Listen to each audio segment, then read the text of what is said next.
I'm using a filter because I didn't have time to put on makeup. But besides the point, one of the things that I have been thinking about lately, I ran across a post that talked about this idea that one of the things we have to keep in mind is that not all black people grew up around black people who loved black people. And wow, isn't that a powerful concept?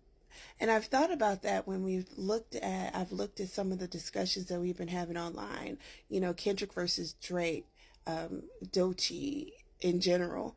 Uh, um, when, when we look at Beyonce and Beyonce Bowl and all of the symbolism and Black Pride presented during it, when we look at whether or not Simone Biles deserved to be Sports Person of the Year, she did.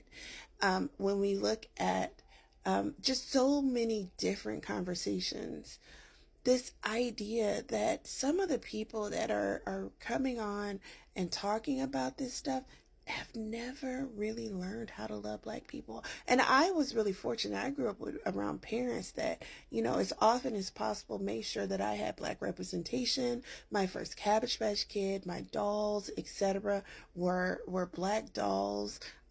We had representations of Black Santa. We just had all of this in our classroom. So I grew up with a deep and passionate and abiding love for black people. And that meant black people that did not necessarily fit into, the white cultural norm that we sometimes place forward as acceptable. That also meant loving people that would be considered by others, I hate using this word, but ghetto, or those that would be considered broken, too loud, too this, too that.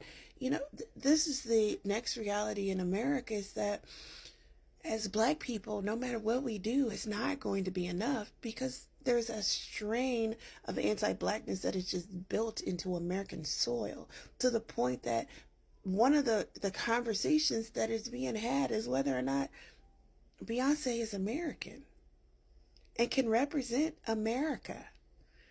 So as long as we're having these conversations, we need to really think about the nuance of the fact that some of the people who are speaking on our behalf, who are speaking to us and for us, are people that never learned how to truly love us, even though they look like us.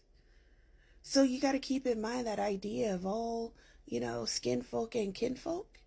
That's true. That's true.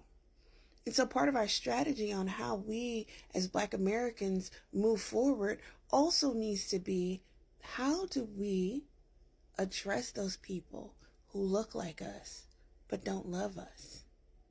So that's my ideas and my thoughts. Love you.